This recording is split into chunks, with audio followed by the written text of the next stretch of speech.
জাতি নিধনের যে ষড়যন্ত্র চলছে, প্রশাসনের অন্তরালে ঘাপটি মেরে থাকা যারা এ দেশকে ভালোবাসে না এবং এদেশের যারা ভবিষ্যৎ নাগরিক যারা হবে তারা সুযোগ্য নাগরিক হবে এবং দেশকে নেতৃত্ব দেবে এবং 2041 সালে উন্নত রাষ্ট্র প্রতিষ্ঠা করবে, এটি চায় না। যারা বাংলাদেশকেই ভালোবাসে না, এরকম একটি চক্র হয়তোবা মাননীয় প্রধানমন্ত্রী যখন এই সর্বজনীন পেনশন স্কিম ঘোষণা করেছেন তখন এই প্রত্যয় স্কিমই ছিল না ওই ঘোষণায়, পরবর্তীকালে এখানে এটি সংযোজন করা হয়েছে। সুতরাং এটি স্পষ্ট যে একটা বড় ধরনের একটি ষড়যন্ত্র দেশের বিরুদ্ধে হচ্ছে।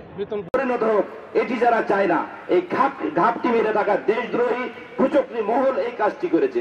সুতরাং আমি মনে করি 4 তারিখের আগেই মাননীয় প্রধানমন্ত্রী এবং তার সরকারের দৃষ্টিতে এই বিষয়গুলো আসবে এবং এই 4 তারিখের মধ্যেই এই বিষয়টি সুরাহা হবে।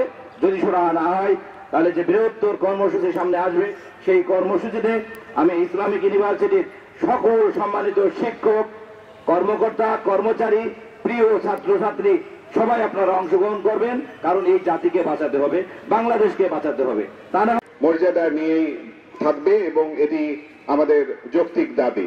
সুতরাং আমরা এই যৌক্তিক দাবির সাথে সবাই একত্রতা ঘোষণা করছি। নগদে 500 টাকা বা তার বেশি পেমেন্টে পেতে পারেন ঢাকায় জমিসহ 20 কোটি টাকার পুরস্কার।